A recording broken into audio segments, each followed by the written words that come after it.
The expat forum post was titled Cultural Manipulation, Red Flags, Protect Yourself. I scrolled through the list with my coffee going cold beside me. You don't understand Thai way. Check. Disrespectful to question family. Check. Sin Sod is sacred. Cannot negotiate. Check. Thai marriage means you support everyone. Check. Every single point on that list I'd heard. Multiple times. From the woman I'd planned to marry, the woman I'd defended to my friends back in Manchester when they'd questioned the amounts I was sending, the woman who'd convinced me I was finally understanding real Thai culture after a lifetime of being, in her words, closed-minded Western person. I'd paid £43,000 because I believed her, because I wanted to be different from the other foreigners, because I thought I was honoring something ancient and sacred. The forum had 247 replies. I read every single one. By reply 89, I'd started crying. By reply 156, I'd opened my banking app and started calculating. By reply 247, I knew with absolute certainty that I'd been systematically manipulated for over 2 years. Not because I was stupid, but because I'd wanted so desperately to be respectful. My name is Graham Mitchell.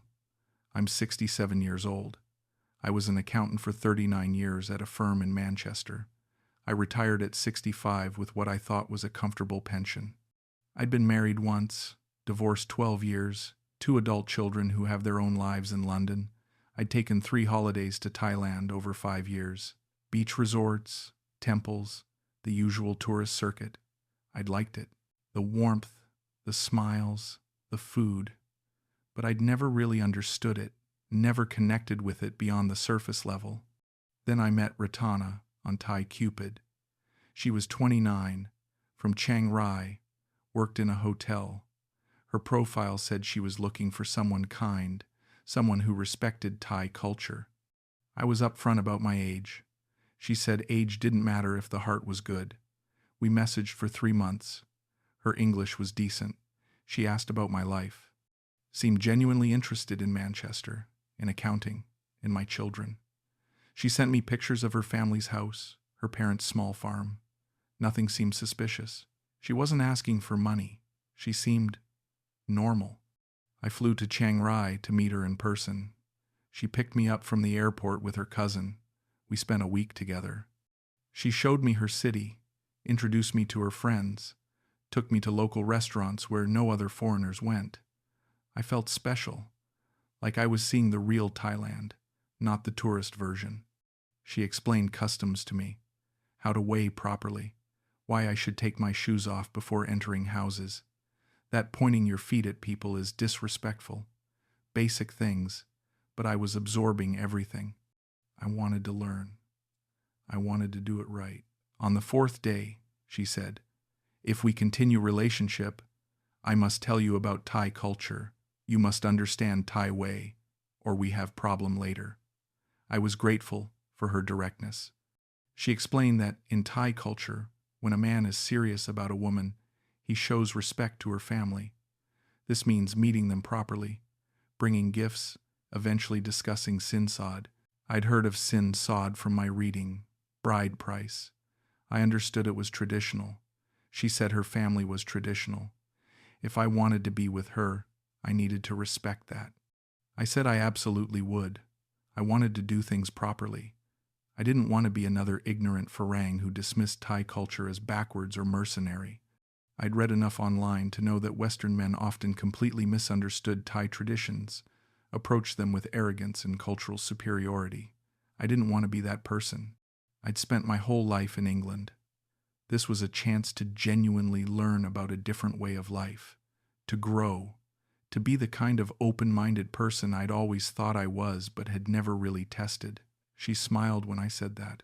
She touched my hand and said, "You different from other Farang. You have respect. My mother will like you." That sentence made me feel like I'd passed some kind of test, like I was worthy of being led into something sacred. Looking back now, I can see exactly what she was doing. She was establishing herself as the gatekeeper to authentic Thai culture. She was positioning my desire to be respectful as the mechanism through which I could be controlled, but at the time, I just felt honored. The first cultural obligation came 2 weeks after I returned to Manchester. We were messaging daily, building what felt like a real relationship. She mentioned that her mother's birthday was coming up. In Thai culture, she explained, it's very important to show respect to mother, especially mother of girlfriend. If I wanted her family to accept me, I should send money for birthday gift. Not too much, she said. Just show you think about her, maybe 10,000 baht. That's about 230 pounds. It seemed reasonable, a gesture. I sent it via Western Union. She sent me photos of her mother's birthday dinner. Everyone smiling, her mother holding up a new phone. She's so happy, Ratana messaged. She say you good man, you understand Thai culture. That phrase, you understand Thai culture, it appeared in dozens of messages over the following months. Every time I did what she asked, every time I sent money, every time I adjusted my behavior, you understand Thai culture became my reward, my gold star, my evidence that I wasn't like other foreigners. I was enlightened. I was respectful. I was worthy of access to the real Thailand, not the tourist facade. 3 months later, I flew back to Chiang Rai. This time, I met her family properly.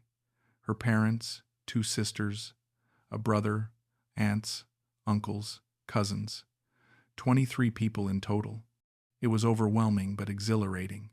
I'd brought gifts as Ratana had instructed, whiskey for her father and uncle, cosmetics for her mother and aunts, toys for the younger cousins.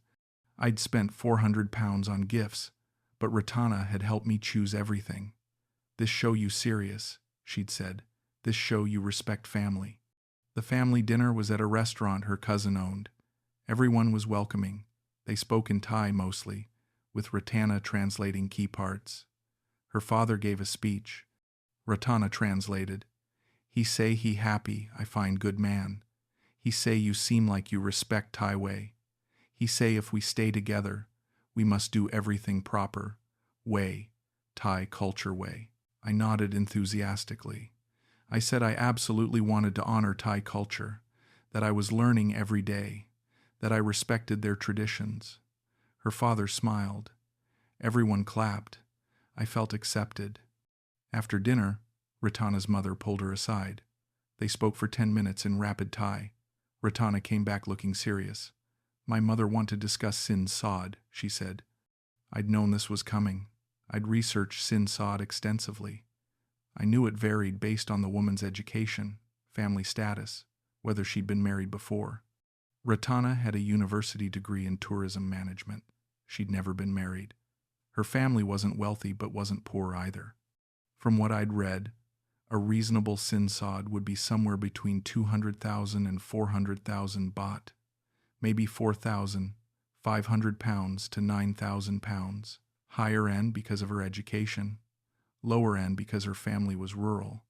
My mother say, Ratana began, and I could see she was nervous. For university graduate girl, never married, from respectable family, Sin Sod should be 300,000 baht. That's about 6,850 pounds. It was within the range I'd expected, actually on the lower side of what I'd budgeted for. I felt relief. That seems very reasonable, I said. I can do that. Ratana smiled. She looked genuinely happy. You sure? You not think too much? I shook my head. No, I've researched this. I know it's tradition. I respect it. She hugged me. You really understand Thai culture, she said. That phrase again. My validation. We got engaged 2 weeks later. Simple ceremony at a temple in Chiang Rai. Her family attended. The monk blessed us. I bought a gold ring as Ratana had instructed. Proper Thai gold, 96. 5% purity. Cost me 1,100 pounds. But it was tradition. The monk said something in Thai about our future together. Ratana translated. He say we have good karma together. He say Buddha will bless our marriage if we follow tradition properly. I was moved. This felt real, sacred. I was doing everything right. That night, Ratana's mother spoke to her again. This time the conversation lasted longer, 30 minutes. I saw Ratana's face change from calm to concerned to almost tearful. When she came back to me, she looked upset. "What's wrong?" I asked. She sat down heavily. "My mother say, the village elder talked to her today. He say for engagement ceremony, the Sin Sod we discussed not correct." My stomach dropped. "What do you mean not correct?" She took a deep breath. "The elder say, I forget to tell you, I am first daughter. In Thai culture, first daughter Sin Sod is more. Because first daughter very important for family, she take care of parents when old." I'd read about this, sort of. Different responsibilities for different children. But I hadn't seen anything about first daughters requiring higher Sin Sod. "How much more?" I asked. She looked down. "Elder say should be 900,000 baht." I felt the air leave my lungs. "That's 20,500 pounds, triple what we'd agreed." "Ratana, that's a lot more than we discussed." She nodded, tears forming. "I know. I so sorry. I didn't know this rule." My mother didn't know either. But elders say if we not follow, the village will think we not respect tradition. My family will lose face. Losing face. I'd learned about face, how important it was, how devastating it could be for a family to lose face in their community. Can we talk to the elder? Explain that I'm foreign, that I didn't know?" Ratana shook her head. "Farang cannot talk to elder about culture. This very disrespectful, would make worse." I felt trapped. We'd just gotten engaged. Her family had accepted me. The monk had blessed us. "I need time to think about this," I said. She nodded. "I understand. But please, we need decide soon. Elders say if we wait too long, also disrespectful." I didn't sleep that night. I calculated my finances. I had my pension. I had savings. I'd been planning to buy a small condo in Chiang Rai, somewhere Ratana and I could live part of the year. 20,500 pounds would wipe out most of my house deposit fund, but it wouldn't bankrupt me. And this was tradition. This was culture. Who was I to argue with a village elder about Thai customs? I was a British accountant who'd spent 3 holidays in Thailand. I didn't have the standing to question centuries of tradition. The next morning, I told Ratana I'd pay the 900,000 baht. She cried with relief. "You really love me," she said. "You really respect my family. You are the best Farang I ever meet. You actually understand Thai culture." There it was again. My validation, my proof that I was different, special, enlightened. I'd spent 20,500 pounds to receive that sentence, but I didn't think about it that way then. I thought about it as honoring something sacred, as proving I wasn't like the cheap foreigners I'd read about online who treated Thai culture as a negotiation. We set the wedding date for 6 months later. This would give me time to arrange the Sin Sod transfer, plan the ceremony, sort out my visa situation. Ratana suggested I move to Thailand sooner rather than later so we could prepare properly. "And you can learn more about Thai culture," she said. "You doing so good already, but there is much more to learn." I was excited. Finally, a purpose in retirement beyond golf and gardening. I would become genuinely educated about Thai culture. I would be the foreigner who actually integrated, who actually understood. I moved to Chiang Rai 4 months before the wedding. I rented a small house near Ratana's family. "This was important," she explained. "In Thai culture, man should be close to wife's family, should be available to help, should show he is part of the family now, not separate." It made sense. I wanted to be part of something. I'd been divorced and alone for over a decade. The idea of having a large, welcoming family again was appealing. I started having dinner with her family 3 times a week. Her mother would cook. Everyone would talk in Thai. Ratana would translate the important parts. 1 month before the wedding, Her mother pulled me aside after dinner. Ratana translated. My mother say, in Thai culture, son-in-law must give monthly respect money to parents. This show he take responsibility for daughter. This show he understand he now part of family. I nodded. This seemed reasonable. Adult children supporting their parents was normal in many cultures. How much is appropriate? I asked. Ratana conferred with her mother. She say 30,000 baht each month. That's about 685 pounds every month. I did the math quickly. 8,220 pounds per year. On top of the 20,000, 500 pounds, Sin Sod, I'd already agreed to pay. I must have looked hesitant because Ratana's mother spoke rapidly in Thai. Ratana translated, her voice careful. She say this is normal Thai culture. All Thai sons give money to parents. You are becoming Thai son now. If you not do this, she worry you not really understand Thai family way. She worry you think like Western person, only care about yourself, not care about family. The guilt was immediate. Was I being selfish? Was I approaching this with Western individualism instead of Thai collectivism? I'd read about the cultural differences, about how Thai culture emphasized family interdependence, while Western culture emphasized individual independence. Was I failing the test? Of course, I said. I understand. I want to support the family. Ratana squeezed my hand. You really do understand Thai culture, she said. There was my reward again. I felt proud. I wasn't like those other foreigners who balked at family obligations. I was different. I was evolved. I was worthy. That month, I set up a standing transfer, 30,000 baht to her mother's account on the first of every month. I marked it in my budget as family respect, Thai culture. It felt official, proper, like I was doing things right. The wedding itself was beautiful. Traditional Thai ceremony, over 200 guests, 3 monks presiding. I wore traditional Thai clothing that Ratana had chosen for me. I felt like I belonged to something authentic. The Sin Sod was presented ceremonially, 900,000 baht in cash, arranged on a golden tray with flowers. Her family received it with formal gratitude. Photos were taken. I was told this was an important moment, that I was showing the entire village that I respected Thai culture, that I wasn't like other foreigners who tried to avoid tradition.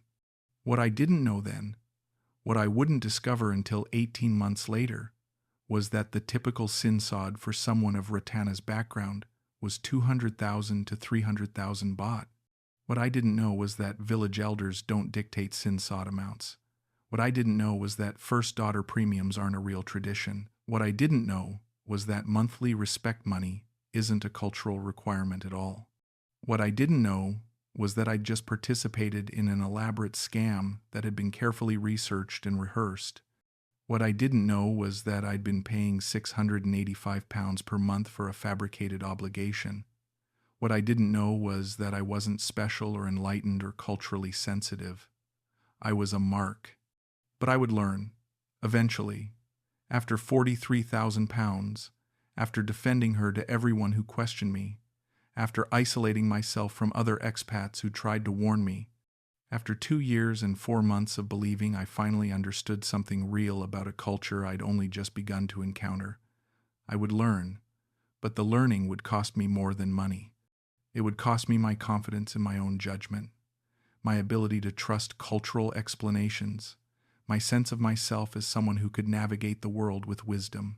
The education I thought I was getting was actually happening, just not in the way I'd imagined. The first 6 months of marriage followed a pattern I'd come to accept as normal. Beyond the monthly 30,000 baht to her parents, there were regular additional requests. Her brother needed money for a motorcycle repair, 15,000 baht. Her sister needed help with her son's school fees, 12,000 baht.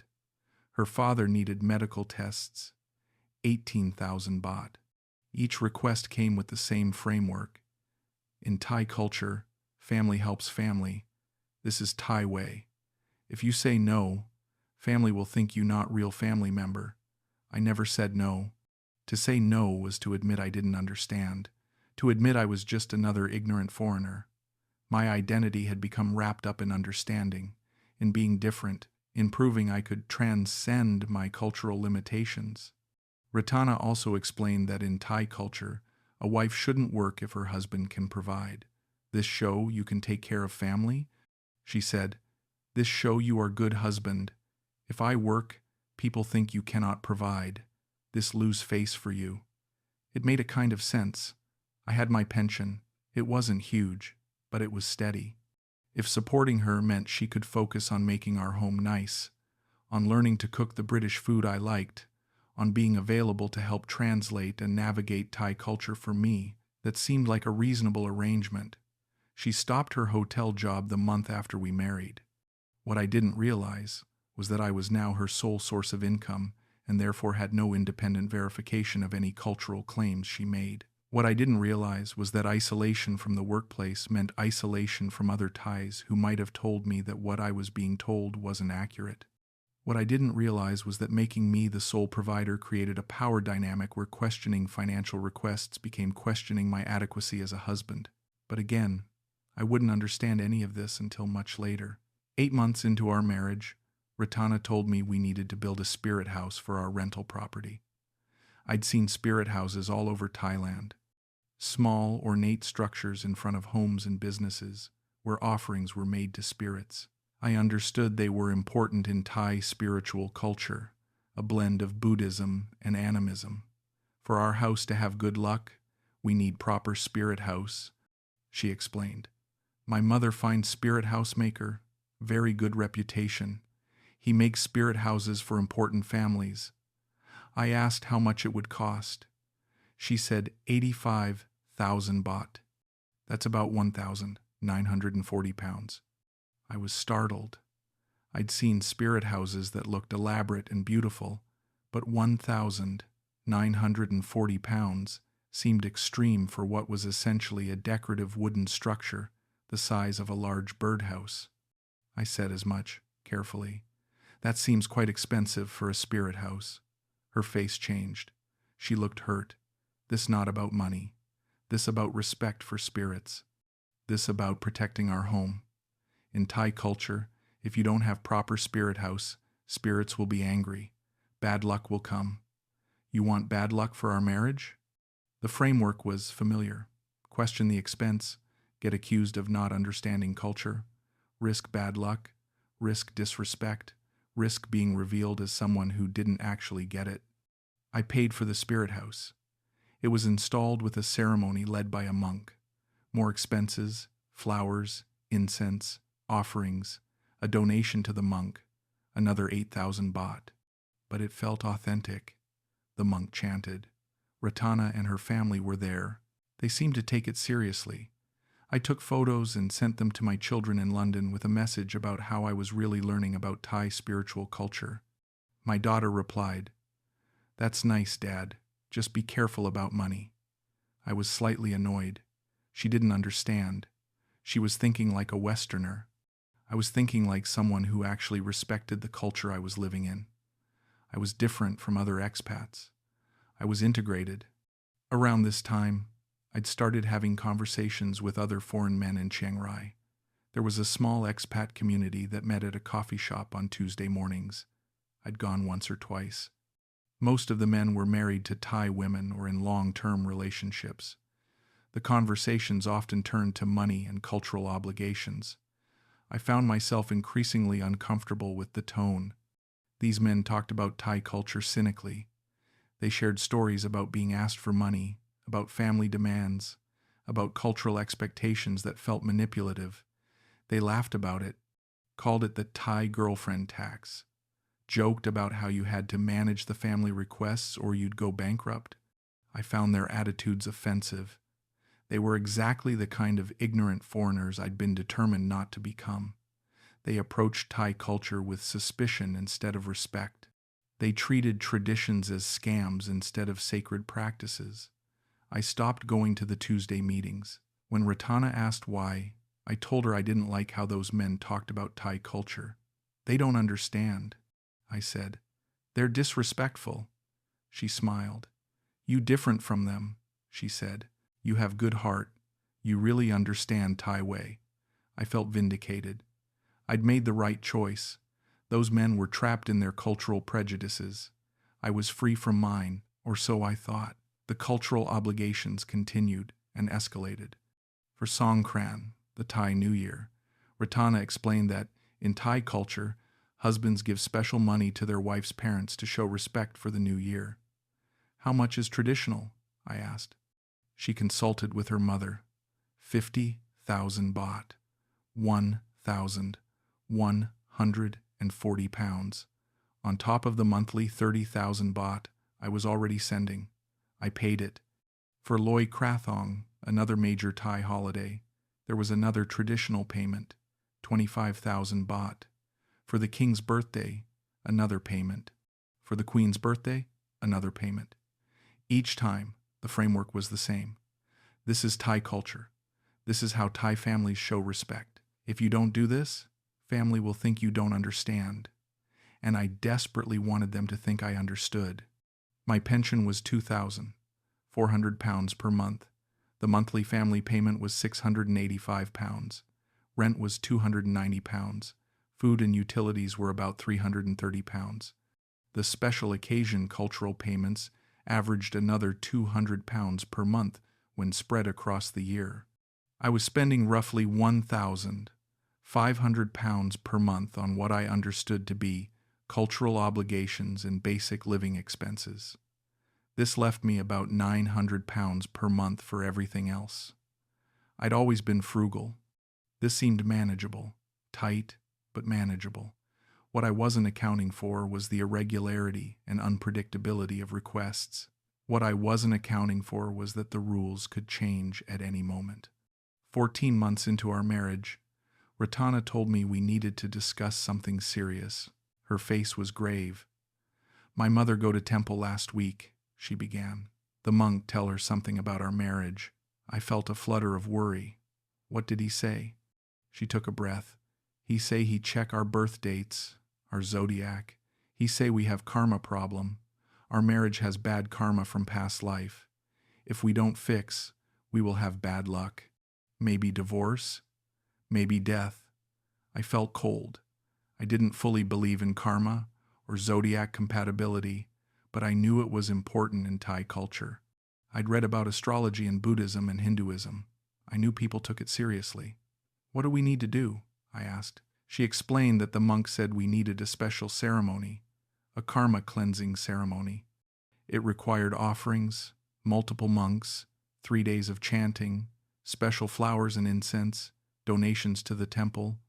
The total cost would be 120,000 baht, 2,740 pounds. I felt the number like a punch. That was more than a month of my pension. That would drain a significant portion of my remaining savings. Is there a smaller version of this ceremony? I asked carefully. She looked shocked. Graham, this is about our marriage. This is about our karma. You want to be cheap about karma? The guilt was immediate. Was I really going to put a price on our spiritual well-being? Was I going to risk our marriage over money? What kind of husband does that? I paid for the ceremony. It was elaborate. 5 monks, 3 days. Ratana's family attended. I didn't understand the chanting, but it felt significant, sacred. At the end, the head monk spoke to me through Ratana's translation. He say the karma is cleansed now. He say if you continue to show respect to Thai culture, to temple, to family, your marriage will be blessed. But you must always respect tradition, never question. Questioning shows doubt. Doubt attracts bad karma. I nodded. I promised. I wouldn't question. I would trust. I would respect. Looking back now, I can see how perfectly that statement was designed to silence any future skepticism. Never question became a spiritual commandment. To verify cultural claims was to show doubt. To show doubt was to risk bad karma. To risk bad karma was to risk everything. It was a closed system, a perfect trap for someone who wanted desperately to believe they were doing the right thing. The financial pressure was beginning to wear on me. I'd spent roughly 32,000 pounds in 18 months.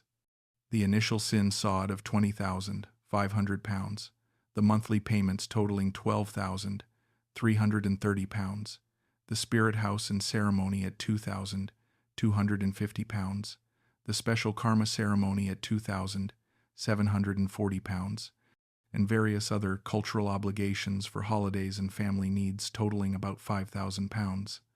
I was burning through my savings faster than I'd planned. I started looking at my budget more carefully, trying to find places to cut costs. Maybe I could reduce my personal spending. Maybe I could eat cheaper food. Maybe I could skip buying new clothes. But the cultural obligations were non-negotiable. Those were sacred. Those were what made me different from other foreigners. Those were what proved I understood. But something was starting to feel wrong. I couldn't articulate it yet.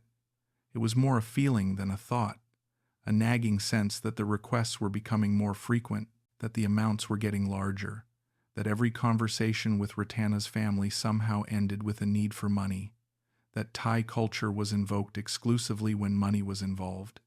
When I wanted to do something I enjoyed, there was no cultural framework provided. But when her family needed something, suddenly ancient traditions materialized. I started paying more attention to other Thai couples. When we went to restaurants, I watched how Thai men and women interacted. When we attended family events for her cousins, I observed how other marriages seemed to work. I wasn't seeing the same patterns.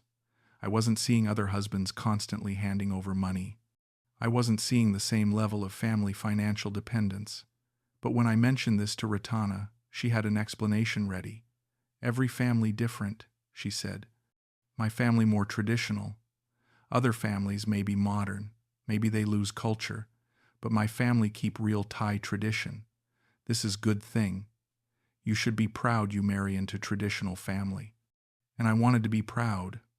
I wanted to believe that I'd been lucky enough to access authentic culture while other foreigners got the watered-down modern version. But the doubt was growing. I started doing something I'd avoided before. I started Googling specific questions, not general questions about Thai culture. Specific questions about the things Ratana told me. Do Thai husbands give monthly respect money? The search results were mixed. Some forums mentioned supporting parents in old age, but nothing mentioned mandatory monthly payments from the moment of marriage. Nothing mentioned fixed amounts. Most sources talked about voluntary support based on need and ability. I searched first daughter Sin Sod hire. Nothing. I found general information about Sin Sod varying based on education, family status, previous marriage, but nothing about birth order determining Sin Sod amounts. I searched village elder determines Sin Sod. Nothing. I found information about families negotiating Sin Sod, about it being a discussion between families, but nothing about village elders having authority over the amount. I searched karma cleansing ceremony, cost Thailand. I found information about merit-making ceremonies, but the costs mentioned were typically a few thousand baht, not 120,000 baht. The doubt became a physical sensation, a tightness in my chest, a sick feeling in my stomach. I didn't want to believe what the evidence was suggesting. I'd spent 18 months building an identity around understanding Thai culture. I'd defended this understanding to my children, to the other expats, to myself. To admit I'd been wrong was to admit I'd been foolish. To admit I'd wasted £32,000 on fabricated traditions. To admit I wasn't special or enlightened, just gullible. I needed to talk to someone Thai who wasn't connected to Ratana's family, someone who could give me an honest perspective. I thought about the Tuesday expat coffee group, but I'd burned that bridge with my self-righteous departure months ago. Then I remembered Somkid, a man I'd met at the immigration office when I was renewing my visa. He was Thai, probably in his 50s, and worked as a translator. He'd given me his card in case I ever needed help with documents. I'd never called him, but I called him now.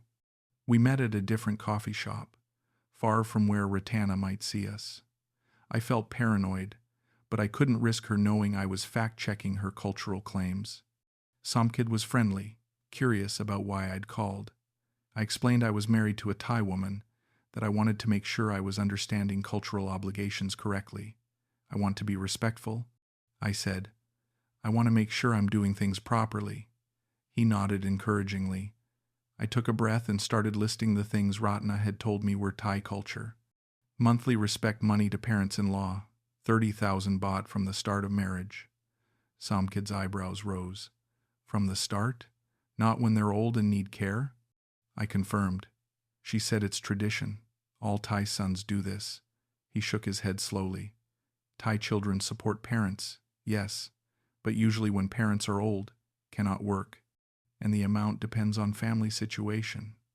30,000 baht every month from beginning of marriage? This is not normal culture. This is... He paused, seeming to choose his words carefully. This is taking advantage. I felt my face flush. I continued.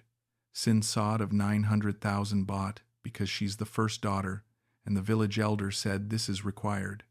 Somkid's face changed. He looked uncomfortable. Graham, I don't want to upset you, but this is not Thai culture. Village elders don't determine Sin Sod. Families discuss.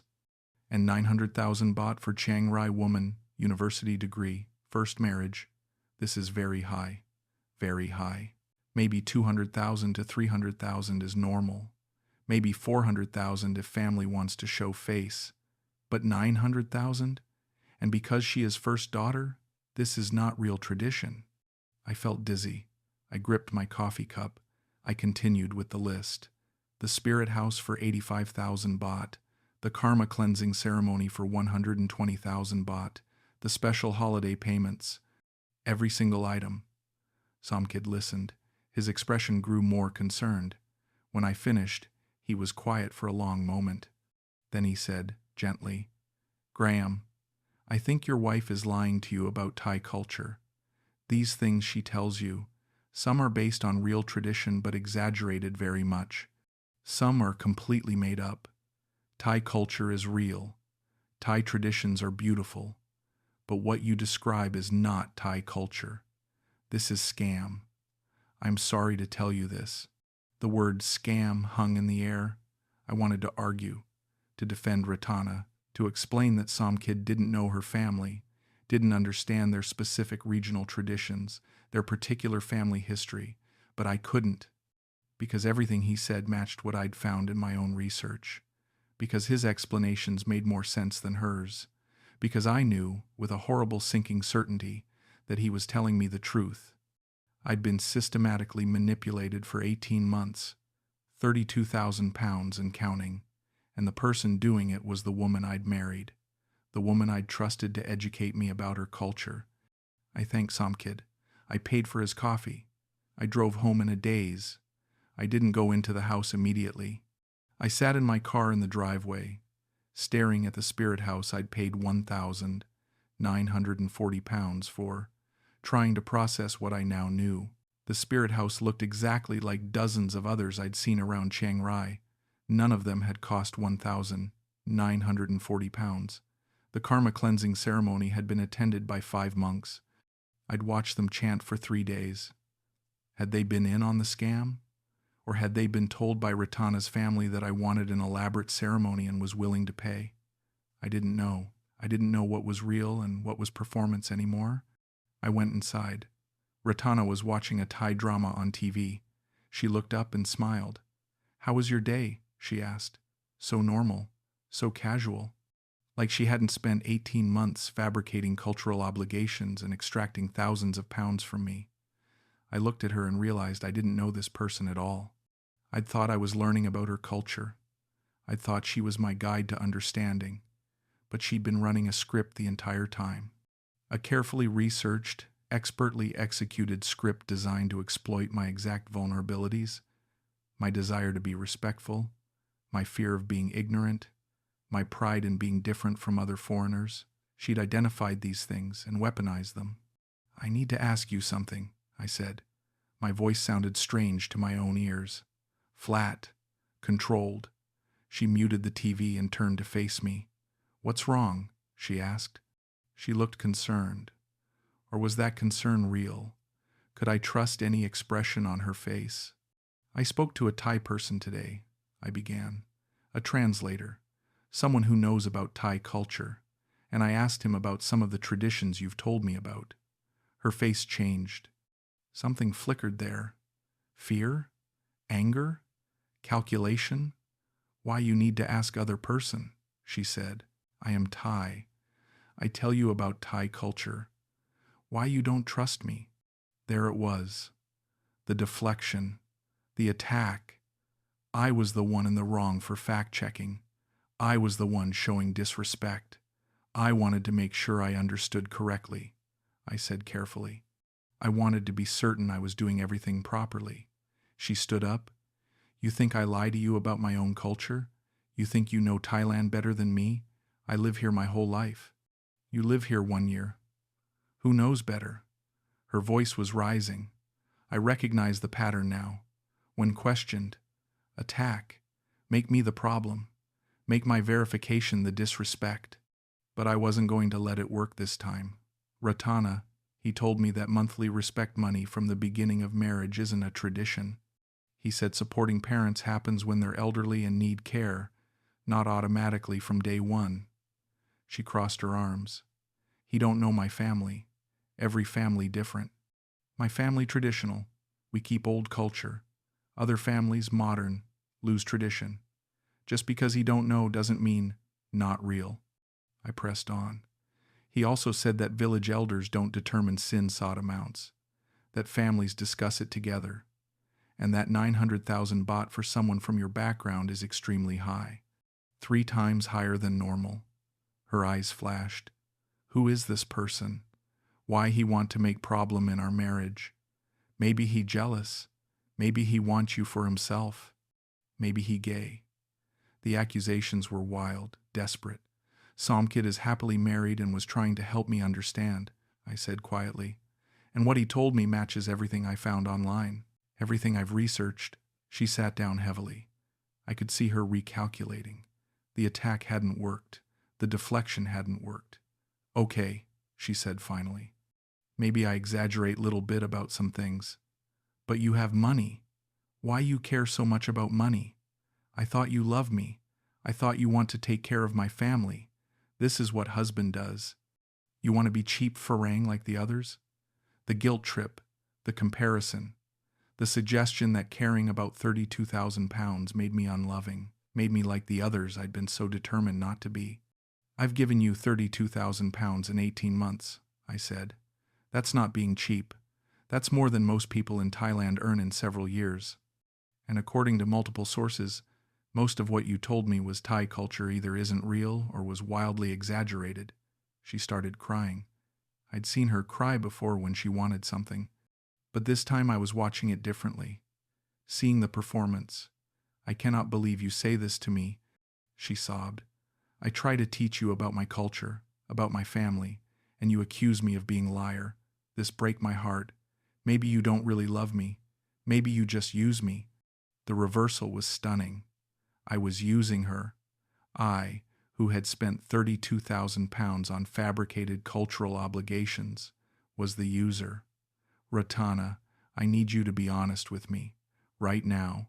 How much of what you've told me about Thai culture was actually true? She looked up at me, mascara running. All of it true. It's true for my family. Just because your translator friend don't know doesn't mean not real. Every family has different culture. Ours is special, traditional. Why you cannot accept this? I pulled out my phone. I'd bookmarked the forum post. I found a post on Thai Visa.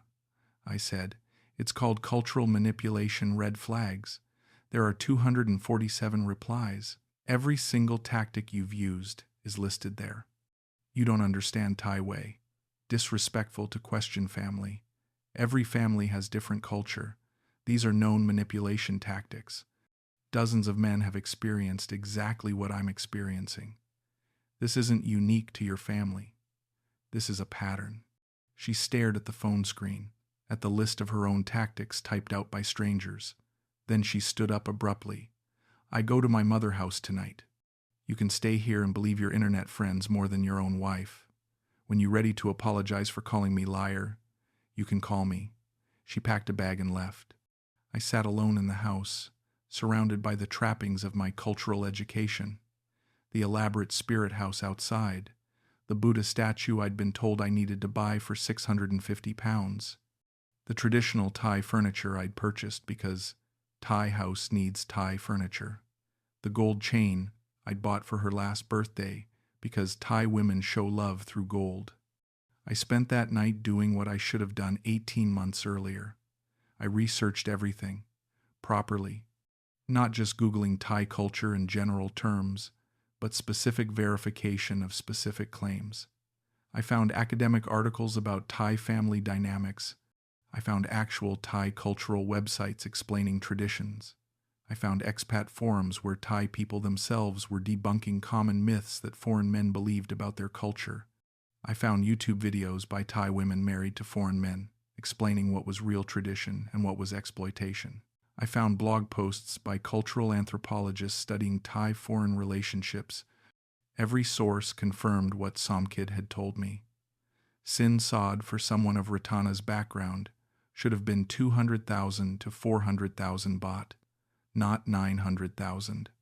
Monthly family support was voluntary and need-based, not mandatory from day one. Spirit houses typically cost 3,000 to 15,000 baht, depending on size and quality, not 85,000. Karma cleansing ceremonies were usually simple affairs with a single monk and modest offerings, perhaps 5,000 to 10,000 baht for something elaborate, not 120,000. The special holiday payments Ratana had framed as traditional obligations weren't mentioned anywhere as required practices. I created a spreadsheet. I itemized every cultural obligation I'd paid for.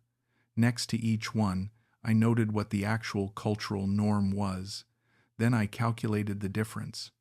The Sin Sod markup was 500,000 to 700,000 baht, 11,400 pounds to 16,000 pounds.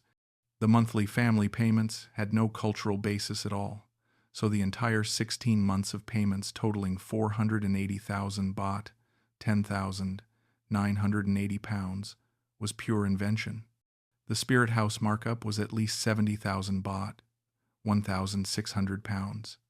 The Karma ceremony markup was at least 100,000 baht, 2,280 pounds. I'd paid approximately 32,000 pounds for Thai culture.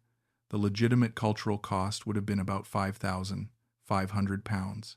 The cultural manipulation premium was 26,500 pounds. I sat back and stared at the numbers. 26,500 pounds, stolen through exploitation of my desire to be respectful, through weaponization of my fear of being an ignorant foreigner, through systematic manipulation of my pride in understanding something other Westerners didn't. I'd been so determined to be different from those other expats that I'd made myself the perfect target. The expats I'd judged for being cynical about cultural claims had probably learned their cynicism through experience, through falling for exactly what I'd fallen for. And instead of learning from their warnings, I'd felt superior to them. The shame was crushing. It wasn't just about the money, though 26,500 pounds was a devastating amount to lose. It was about how thoroughly I'd been fooled, about how I'd defended her lies to other people. I'd argued with my daughter when she'd expressed concern about my spending. I'd left the Tuesday expat group because I'd found their cultural skepticism offensive. I'd felt morally superior to men who were probably just trying to warn me in their own awkward way. I'd been so invested in my identity as the enlightened foreigner, the respectful learner, the good one, that I couldn't see I was being played. I thought about all the conversations where I'd corrected other foreigners about Thai culture. At the visa office, I'd overheard an Australian man complaining about his girlfriend's family asking for money. I'd actually said to him, "That's just Thai culture, mate. Family takes care of each other here. You need to adjust your Western individualism and understand the collectivist values." He'd looked at me like I was an idiot. He'd probably been right. I'd thought about the time I'd posted in a Facebook group about Thai culture, explaining Sin Sod with such confidence, telling another man that his hesitation about a high Sin Sod showed cultural insensitivity and unwillingness to adapt. That post had 47 likes. I'd felt validated, respected, knowledgeable. I'd been spreading her lies to other people, helping her narrative by lending it my credibility. Ratana stayed at her mother's house for 3 days. She messaged me once. You ready to say sorry? I didn't respond. I was trying to figure out what to do. Could the marriage be salvaged? Did I want it to be? Could I ever trust her again after this level of systematic deception? Part of me wanted to believe there was some explanation. Some middle ground where maybe she'd believe some of what she told me, where her family had misled her too, where this was all a terrible misunderstanding rather than a deliberate scam. But the evidence didn't support that interpretation. The escalation had been too systematic, the amounts too calculated, the defenses too rehearsed. On the 4th day, she came back. I was sitting at the kitchen table with my spreadsheet printed out in front of me. She looked at it and her face fell. We need to talk, I said. Really talk. No deflections, no attacks, no crying, just honesty. She sat down across from me. She looked tired, defeated. I spoke to multiple Thai people, I began. I researched everything you told me. And I know now that most of what you told me about Thai culture was either exaggerated or completely fabricated. I need you to tell me the truth. All of it. Why did you do this? She was quiet for a long time. Then, quietly, because you wanted to believe it. Because you wanted to be the good Farang so badly. You wanted to be different from the others. You made it easy. The honesty was shocking and painful. So you researched what to tell me? You planned this? She shrugged. I know what makes Farang pay. I have friends. We talk about this. About how to make Farang think it's culture. You are not the first. The casual admission. The matter-of-fact tone. I felt sick. How much of the money actually went to your family? I asked. She looked away. Some. Not all. I keep some for myself. For my future. You are old. Maybe you die. Maybe you leave me. I need security. The brutal practicality of it. The long-term planning. Did your family know you were lying to me? She hesitated, then nodded. They know some of it, not real culture. But they also benefit, so they don't tell you. The conspiracy was wider than just her. The village elder who supposedly demanded the higher Sin Sod. Did he exist? She shook her head. No, I just say that so you cannot argue, cannot question. If you question elder, you are disrespectful, so you cannot question. The sophistication of it, the psychological manipulation, the karma cleansing ceremony. Was that real? She looked slightly defensive. The ceremony was real, the monks were real, but maybe the price, I tell you, was higher than necessary. Higher. By 100,000 baht, by 2,280 pounds. I felt exhausted, hollowed out. Do you feel any guilt about this? I asked. She thought about it. A little. But also, you are rich. You come to poor country with pension that is more than most Thai people make. You want Thai wife, you should expect to pay for family. This is how it works. The rationalization, the justification. I wasn't a victim of a scam. I was a rich foreigner who should have expected to pay. Ratana, I'm not rich. I'm retired on a modest pension. 32,000 pounds is a significant portion of my savings. You've financially damaged me. She looked genuinely surprised. You told me you have pension of 2,400 pounds every month. This is rich in Thailand. You can afford to help family. The gap in understanding. To her, anyone with a Western pension was wealthy. The actual impact on my finances, my retirement plans, my security didn't compute or didn't matter. I stood up. I can't stay in this marriage, I said. I can't trust you. I can't trust anything you tell me. You've stolen from me by pretending it was culture. That's not something I can forgive. She started crying again, and this time I thought it might be real. Please, Graham, I can change. I won't ask for money anymore. We can start over. But there was no starting over. The foundation of our entire relationship had been built on deception. I'm going to file for divorce, I said. I'm going to move out. I'm going back to England for a few months while the paperwork processes. She grabbed my arm. The house rental. You pay for 6 more months. You cannot leave me with this. Even in this moment, even after admitting to years of manipulation, her concern was financial. Who would pay the rent? I moved out that week. I stayed in a hotel in Chiang Rai while I sorted out the legal process for divorce in Thailand. It was complicated and expensive. More money lost. I contacted the Tuesday expat coffee group. I apologized for my previous behavior, for my self-righteousness, for judging them when they'd probably been trying to help. They were kind about it. We've all been there, one of the men said. Some of us learn cheaper than others, but we've all learned. I was welcomed back into the group. I listened to their stories. Some had lost less than me. Some had lost more. The tactics varied, but the core manipulation was always the same. Exploit the foreigner's desire to be respectful. Weaponize culture. Isolate them from alternative perspectives. Escalate gradually so each individual request seems reasonable. I met another man, Peter, who'd been through something remarkably similar. His ex-wife had used almost identical tactics: the monthly respect money, the escalating Sin Sod. The village elder story. They share strategies, Peter told me.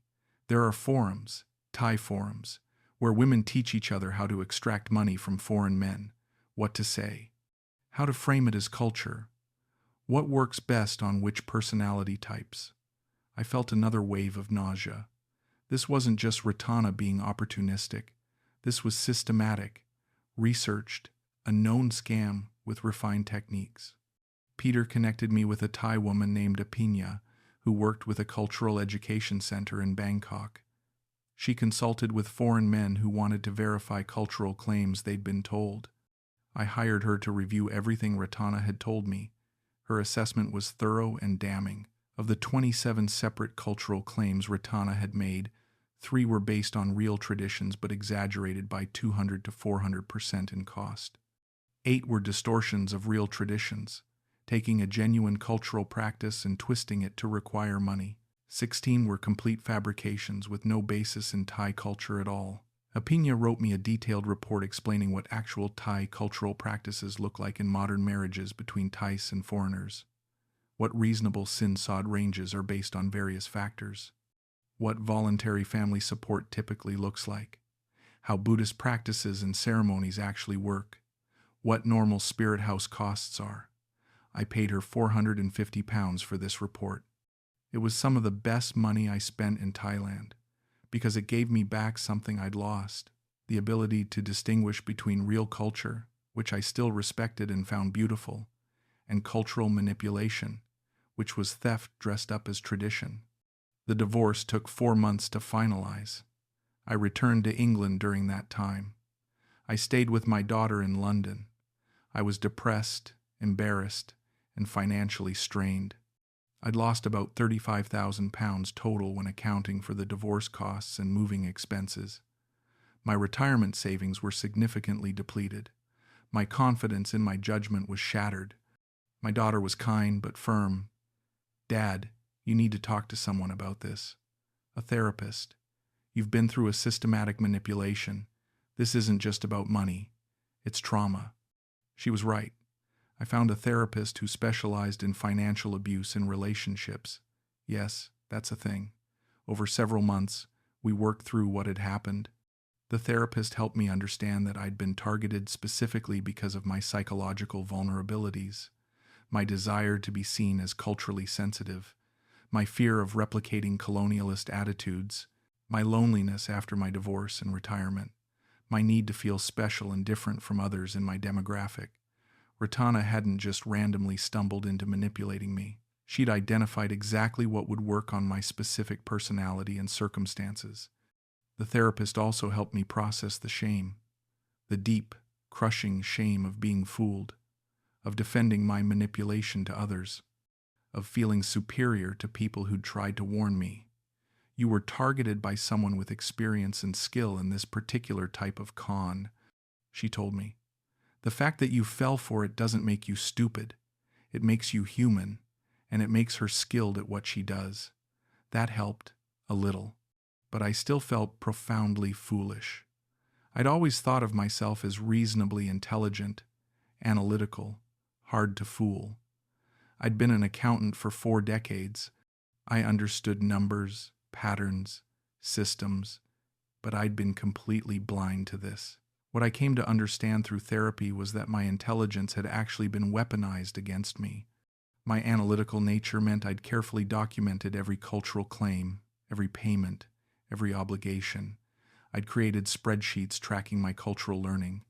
I'd researched Thai culture extensively, which gave me just enough knowledge to be dangerous, to think I understood more than I did, to be confident in my incomplete understanding. Someone less educated, less analytical, might have questioned things sooner simply because they wouldn't have convinced themselves so thoroughly that they understood. I returned to Thailand after 6 months, not to Chiang Rai, but to Chiang Mai. I wanted to genuinely learn about Thai culture now, real culture. I enrolled in Thai language classes at a university. I volunteered at a cultural education center where I could interact with Thai people in a non-romantic context. I attended lectures on Thai history, Buddhism, social customs.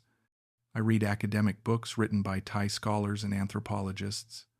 I learned what I should have learned from the beginning, by seeking knowledge from diverse, credible sources, by approaching cultural education as a serious endeavor, not as something filtered through a single person with a vested interest in controlling my understanding.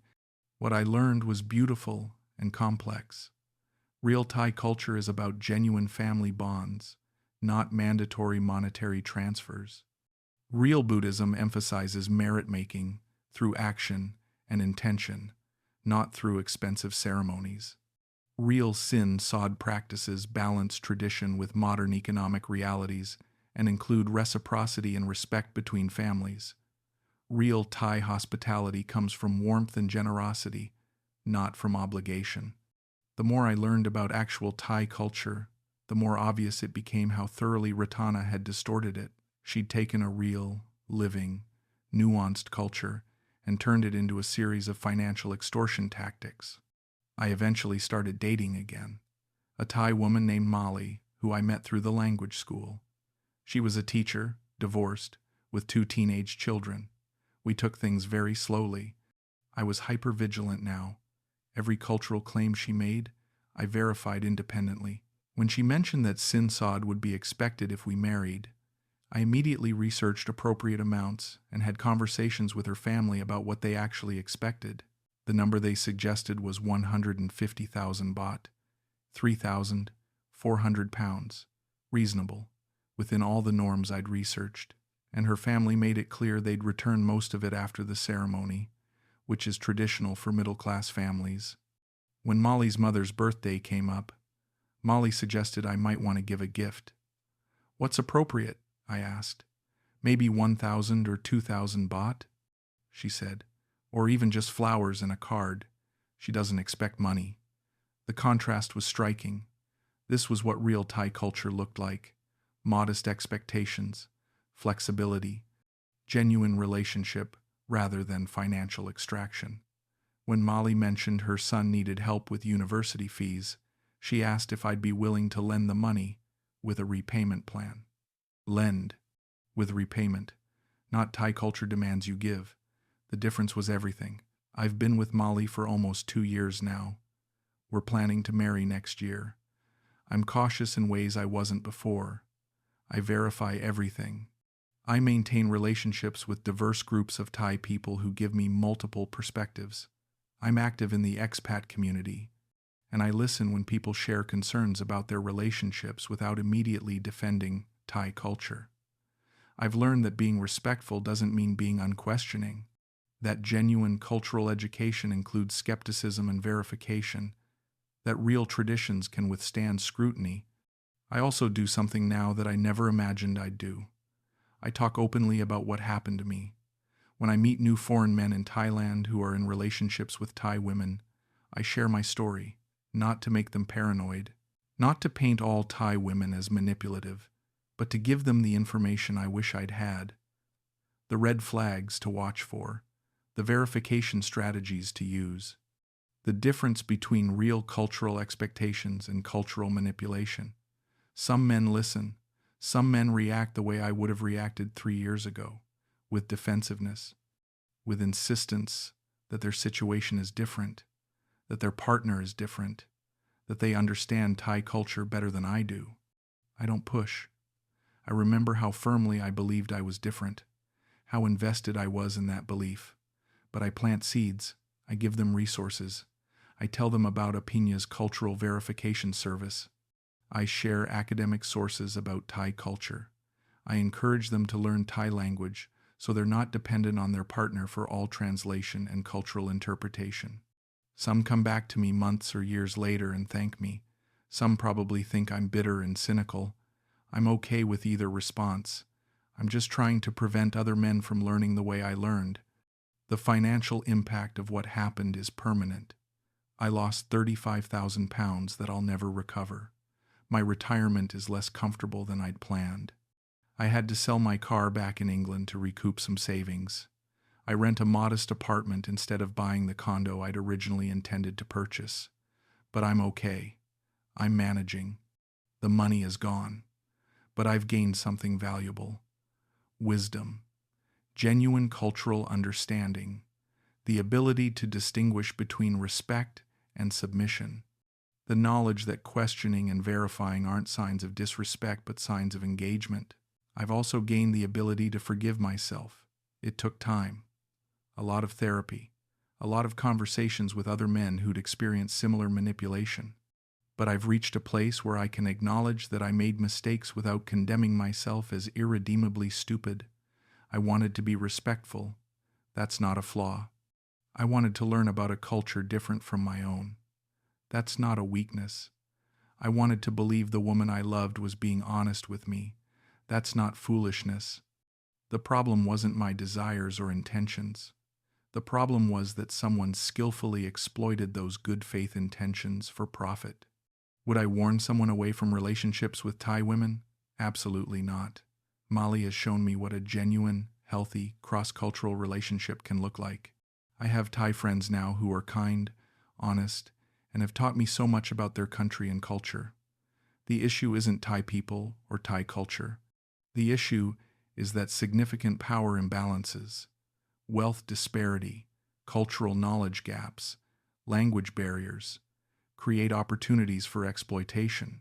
And some people, regardless of nationality, will exploit those opportunities if the target is vulnerable and willing. If you're reading this, or watching this, or however you're engaging with my story, here's what I want you to take away. Thai culture is real and worthy of respect. Learning about it is valuable and enriching, but Thai culture should never be used as a weapon to silence questions, should never be invoked exclusively to extract money, should never be something that only one person is allowed to interpret for you. If your Thai partner, or partner from any culture different from your own, is the sole gatekeeper of cultural knowledge and becomes defensive when you seek verification, that's a warning sign. Culture should be something you explore together, from multiple sources, with openness and curiosity. Verify everything, not because you don't trust your partner, but because verification is part of genuine learning. Talk to multiple Thai people, not just your partner's family. Learn the language. Read books by Thai scholars. Watch Thai media. Join cultural education programs. Build a diverse social network. Don't isolate yourself from other expats just because some of them express skepticism. Their skepticism might come from painful experience. Listen to it. Consider it. You don't have to adopt their cynicism, but don't dismiss their warnings just because you want to believe you're different. Set financial boundaries early and clearly. Real culture doesn't require you to bankrupt yourself. Real traditions have flexibility built in because they evolved over centuries to serve communities, not to extract maximum resources from individuals. If every cultural obligation requires significant money, if the amounts keep increasing, if there's always another ceremony or tradition or family emergency, you're not experiencing culture. You're experiencing financial abuse dressed up as culture. And perhaps most importantly, if you find yourself defending expenses or behaviors to friends and family back home that you feel uncomfortable about, Stop and examine why. Are you defending something you genuinely believe in? Or are you defending your own judgment, your own identity as someone who understands? That distinction matters. I spent 18 months defending Ratana's manipulation to others because admitting she was lying would mean admitting I'd been fooled. My ego kept me trapped longer than her lies did. The expat forum post that started my unraveling sits bookmarked on my phone. I look at it sometimes. Cultural manipulation red flags. Every single point on that list I experienced. You don't understand Thai way, heard it dozens of times. Disrespectful to question family. Weaponized whenever I hesitated. Every family has different culture. Used to explain why my experience didn't match what I'd researched. If you really loved me, invoked to override my financial concerns. The tactics are known, documented, shared among victims, and probably shared among perpetrators too, in spaces I'll never see. I don't hate Ratana. I've worked through the anger with my therapist. She's a product of economic desperation and learned behavior. She saw an opportunity to secure financial resources from someone who had more money than she could ever earn in Thailand. She used the tools available to her cultural knowledge, her language skills, my desire to be respectful. From her perspective, I was wealthy. A pension of 2,400 pounds per month is more than many Thai families earn in a year. She probably didn't see it as stealing. She probably saw it as resource redistribution from someone who had plenty to someone who had little. But understanding her perspective doesn't make what she did acceptable. Explaining doesn't excuse. She lied systematically over more than 2 years.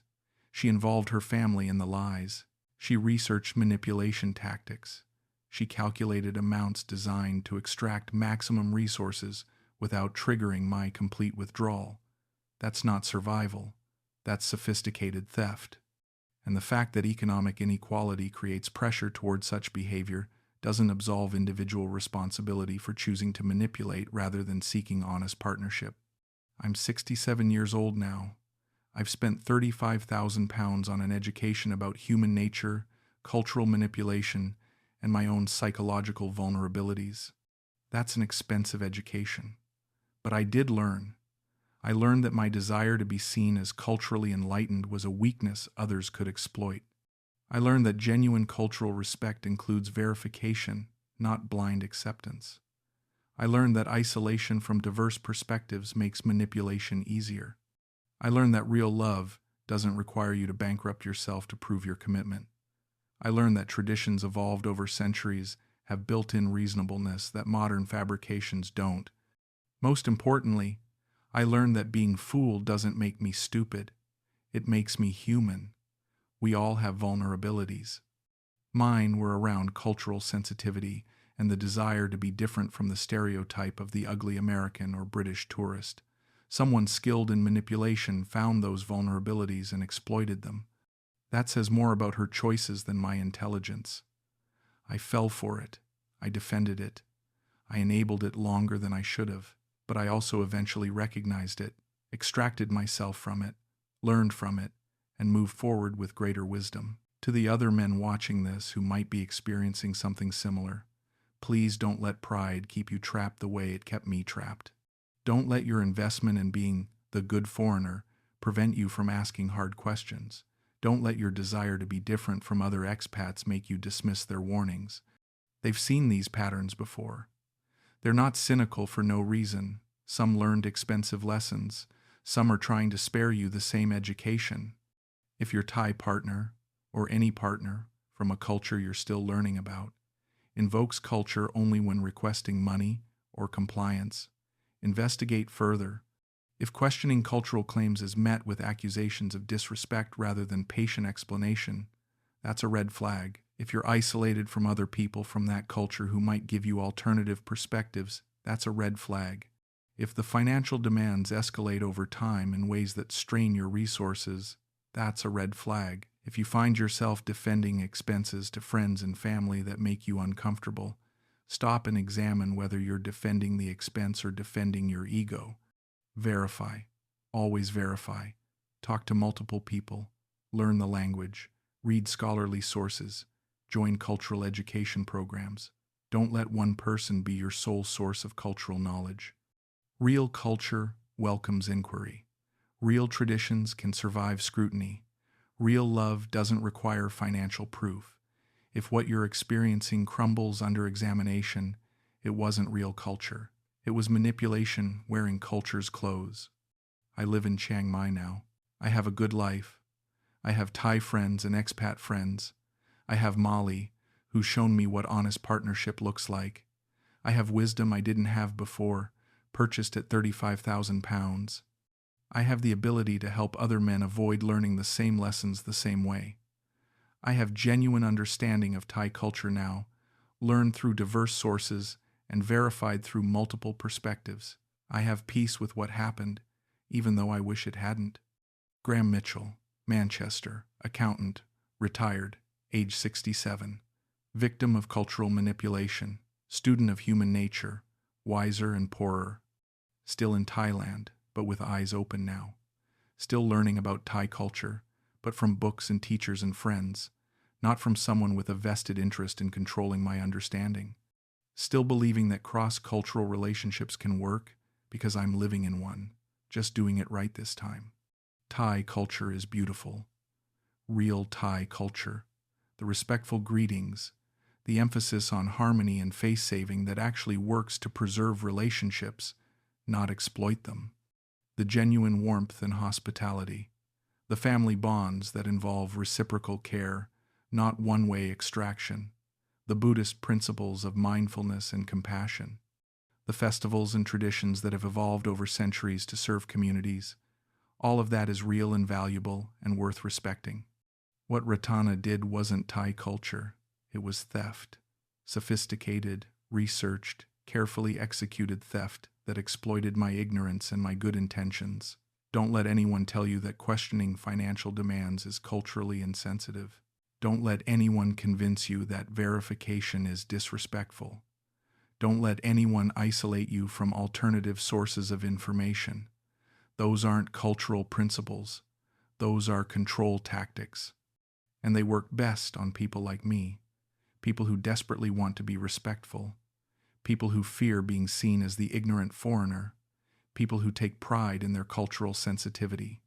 If you're in a relationship with someone from a different culture, learn about that culture enthusiastically and thoroughly, but learn from many sources. Build genuine understanding. Develop actual language skills. Make friends within that culture who aren't connected to your partner. Verify claims before committing resources. Set clear boundaries. Maintain your financial independence. Don't confuse spending money with showing love. Don't confuse questioning with disrespect. Don't confuse verification with distrust. And if you find out you've been manipulated the way I was, don't let shame silence you. Speak up. Warn others. Seek therapy if you need it. Forgive yourself. Learn. Grow. Move forward. You weren't stupid. You were trusting. And trust, while it can be exploited, is not a character flaw. The flaw belongs to the person who chose to exploit it, not to the person who offered it in good faith. £43,000. 2 years and 4 months. 27 separate cultural obligations, only 3 of which had any basis in reality. That's what it cost me to learn the difference between cultural respect and cultural manipulation. I hope reading this costs you nothing but a few minutes of your time. But if it saves even one person from learning the same lesson the same way, then sharing this story, with all its embarrassment and pain, was worth it. Thai culture says respect your elders. Real Thai culture. It says show kindness to strangers. It says family matters. It says face is important. It says Buddhism guides action through compassion and mindfulness. Those things are true. What Thai culture doesn't say is that foreign husbands must pay triple market rate for Sin Sod.